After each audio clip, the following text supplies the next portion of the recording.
May nagtanong, same po ba ang atorvastatin sa simvastatin? As a pharmacist and nurse, let me clarify this. Pareho silang statins, gamot para pababain ang kolesterol, lalo na yung LDL o bad cholesterol. Pero magkaiba ang strength at timing nila. Simvastatin is short-acting, kaya iniinom ito sa gabi bago matulog dahil doon pinakaaktibo ang cholesterol production ng katawan. Atorvastatin, on the other hand, is long-acting. Ibig sabihin, hindi siya ganon kasensitive sa timing. Pwede itong inumin kahit umaga o gabi.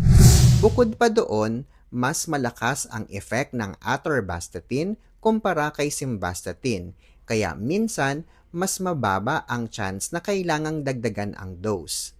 So to be clear, hindi sila exactly the same. Magkaibang statin, magkaibang timing, at magkaibang potency. Pero laging sundin pa rin ang advice ng doktor kung alin ang bagay sa'yo. Ako si Renz Marion, isang licensed pharmacist at nurse. Para sa mga gamot tips, follow for more.